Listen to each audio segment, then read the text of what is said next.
Masachet Arichin, résumé du Daf Tetzain. Première halakha dit la Gemara, une chose qui a été dite devant 3 personnes n'a plus de problème de la lashon hara. Donc on a expliqué que ça veut dire, cette chose-là certainement n'a pas été dite pour le mal. Il s'agit d'une chose qui est un peu moyenne, qui peut s'entendre pour le mal, qui peut s'entendre sans problème. Si elle a été dite devant 3 personnes, c'est que la personne qui l'a dit, il est certain que il n'aura pas de problème que ça se sache. Et donc, c'est la preuve que ça a été dit dans le bon sens, et donc il n'y a pas de problème de la lashon hara.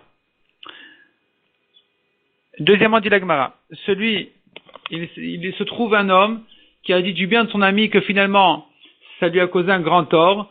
C'est quelqu'un qui va raconter à tout le monde comment il a été bien reçu chez son ami. Et donc maintenant, tout le monde va savoir qu'un tel, il est très généreux, il est très riche, et tout le monde va l'embêter, et va lui prendre son argent. Et donc, c'était finalement, il a pensé dire du bien, mais finalement, c'était du mal. Troisièmement, dit la Gemara, il est interdit même de dire du bien de son ami, parce que en racontant trop de bien de son ami, il va en arriver à son mal. Quatrièmement, dit la Gemara, les négaïm de Tsarat, la lèpre, elle vient pour 4 choses. Elle vient punir un homme pour 7 choses. Premièrement, le lashon hara. Deuxièmement, les meurtres. Troisièmement, les shuvuat shav, celui qui a juré à faux, ou pour rien même, pas que à faux, même pour rien. Ensuite, gilui arayot, celui qui a fauté avec une femme, l'orgueil, le vol, et celui qui n'est pas généreux, qui a l'œil étroit. La Gemara ramène des psukim pour toutes ces 7 choses-là. La Gemara demande dessus, pourtant, on sait par ailleurs que ce sont les habits du Kohen Gadol qui pardonnent les fautes. Et donc, parmi les habits du Kohen Gadol, on a la tunique qui pardonne les meurtres, et on a le me'il qui est une kapara pour le lashon hara. Donc, comment est-ce qu'on a dit que sur le lashon hara, il y a la lèpre qui vient, et pour les meurtres aussi, il y a la lèpre qui vient. Pourtant, on voit que c'est les habits du Kohen Gadol qui pardonnent dessus. Répond la Gemara que ça dépend. Celui qui a dit du lashon hara déjà, si il y a eu des mauvais fruits de ses paroles, il a causé des disputes, alors là, le me'il du Kohen Gadol, les habits du Kohen Gadol sont insuffisants. Il faudra que il ait de la lèpre. Tandis que si il ne s'est rien passé ensuite, le me'il du Kohen Gadol est suffisant. Demande à Gemara, mais pourtant, on voit ailleurs que ce qui pardonne le lashon hara, c'est l'ektoret. Et ce qui pardonne les meurtres, c'est la gla arufa, la génisse à qui il faut casser la nuque. Donc, qu'est-ce qui pardonne? Est-ce que c'est les habits du Kohen Gadol? Ou bien, ce sont ces choses-là? Comme on vient de dire, c'est la gla arufa et les ketoret. Répond la Gemara. À propos de celui qui a tué un homme, donc du shfichut damim, ça dépend. Si on connaît l'assassin, alors, et qu'on ne peut pas le tuer parce qu'on ne l'a pas averti avant, alors c'est là on a dit que la kapara se fera avec la tunique du Kohen Gadol. Elle se fera donc pour le Klal Israël, pas pour lui. Et sinon, la kapara du Klal Israël sera faite avec la Egla Arufa, et à nouveau pas pour lui. Et à propos du lashon hara aussi, on a vu la contradiction, est-ce que c'est l'ektoret ou le me'il? Ici aussi on fera la différence. Si le lashon hara était dit en cachette, ce sera les ketoret qui sont faits en cachette, les encens qui sont faits en cachette. Et si c'était dit en public, alors c'est le me'il qui fait du bruit, les clochettes du me'il font du bruit, et c'est ça ce qui sera sa kapara. Demande à Gemara, nouvelle question. Pourquoi est-ce que le metzora est différent des autres avérotes qui doit être puni d'être isolé de tout le monde? Il doit sortir du camp, il doit sortir de la ville, il est isolé de tout le monde, c'est mida keneged mida, il est puni pour la même chose qu'il a causé. Lui, il a causé une séparation entre les amis, entre les couples, lui-même sera donc séparé de ses amis et de tout le monde. De même, demande à Gemara, pourquoi est-ce que le metzora, il doit amener des oiseaux pour se purifier? Ça lui sert de rappel qu'il a trop parlé, comme les oiseaux qui parlent tout le temps. La Gemara ensuite, 6e sujet, ramène le passage qui dit de ne pas détester l'otisnet achicha bilvavecha. Tu n'as pas le droit de détester ton frère, même dans ton cœur. Donc non seulement de le frapper, de le maudire, il est interdit, mais même de le détester, c'est interdit. Et maintenant, par contre, s'il a vu qu'il se comporte mal, il doit faire la remarque, il doit le reprocher. Mais tout en faisant attention de ne pas lui causer de honte. Comme la Torah dit, tu n'as pas le droit de porter sur lui une faute, c'est-à-dire tu n'as pas le droit en lui faisant un reproche, de lui causer une honte. Et la Gemara en vient de là, toute la halachot de Tochacha. Donc les reproches qui doivent être faits, de quelle manière, de qui, de quoi, pourquoi. La Gemara dit d'abord, personne aujourd'hui de notre temps, du temps déjà de Rabbi Tarfon et Tanaïm, ne sait recevoir une reproche. Et ensuite, un autre Tana dit, Rabbi Elazar ben Azar a dit, je ne sais pas si aujourd'hui quelqu'un sait faire une reproche.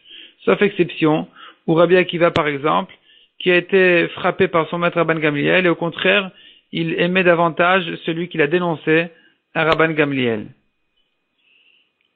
La Gemara ensuite, 7e sujet, dit que quelqu'un qui a le choix entre deux comportements, soit un comportement de modeste, mais pas avec une intention vraie de modeste, il n'est pas sincère, il est modeste parce qu'il est gêné de faire une remarque à quelqu'un, ou parce que il veut qu'il soit honoré en tant que modeste, même ça, c'est une qualité. Puisque la hanava est une très bonne qualité, la meilleure de tous les caractères, même si c'était fait chez l'olishma, pas avec une intention pure, même ça, c'est déjà bien, parce qu'on a une règle qui dit, un homme doit toujours accomplir la Torah et les mitzvot, même il n'a pas une intention pure, parce que c'est comme ça qu'il va en arriver à les faire, les Shem Shamaim, correctement. La Gemara raconte là-dessus une histoire qui donne l'exemple de quelqu'un qui n'a pas voulu faire une remarque devant la personne, et en lui causant de la honte.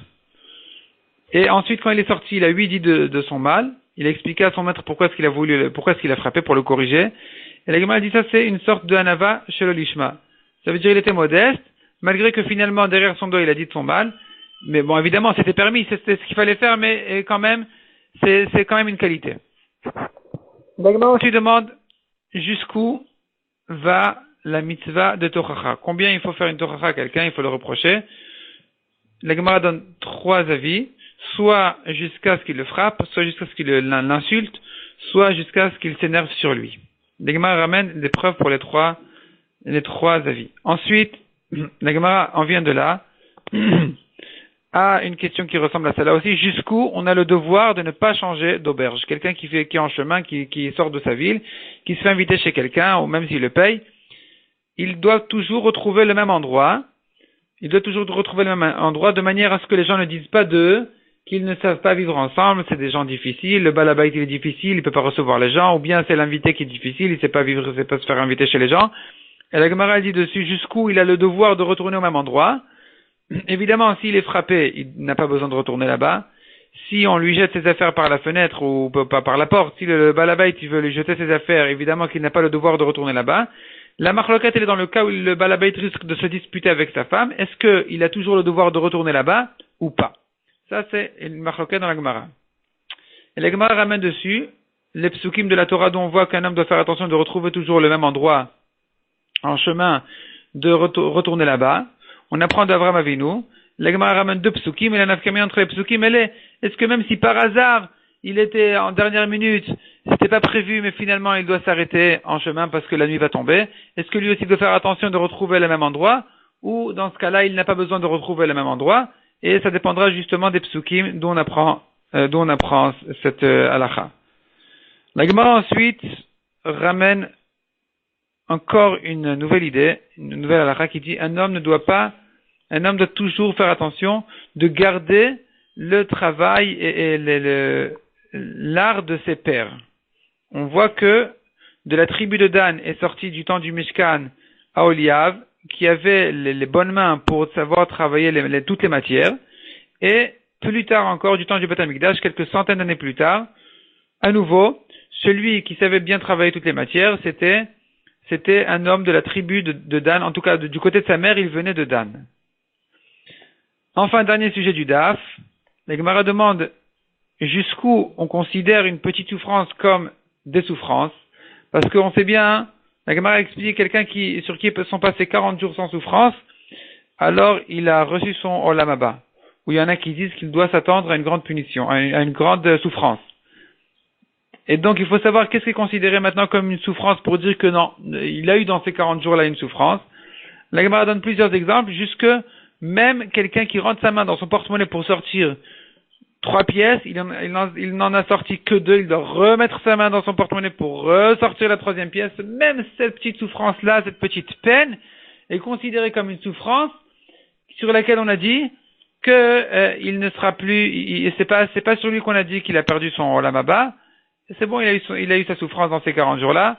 C'est bon, son affaire est réglée, il n'a rien à craindre.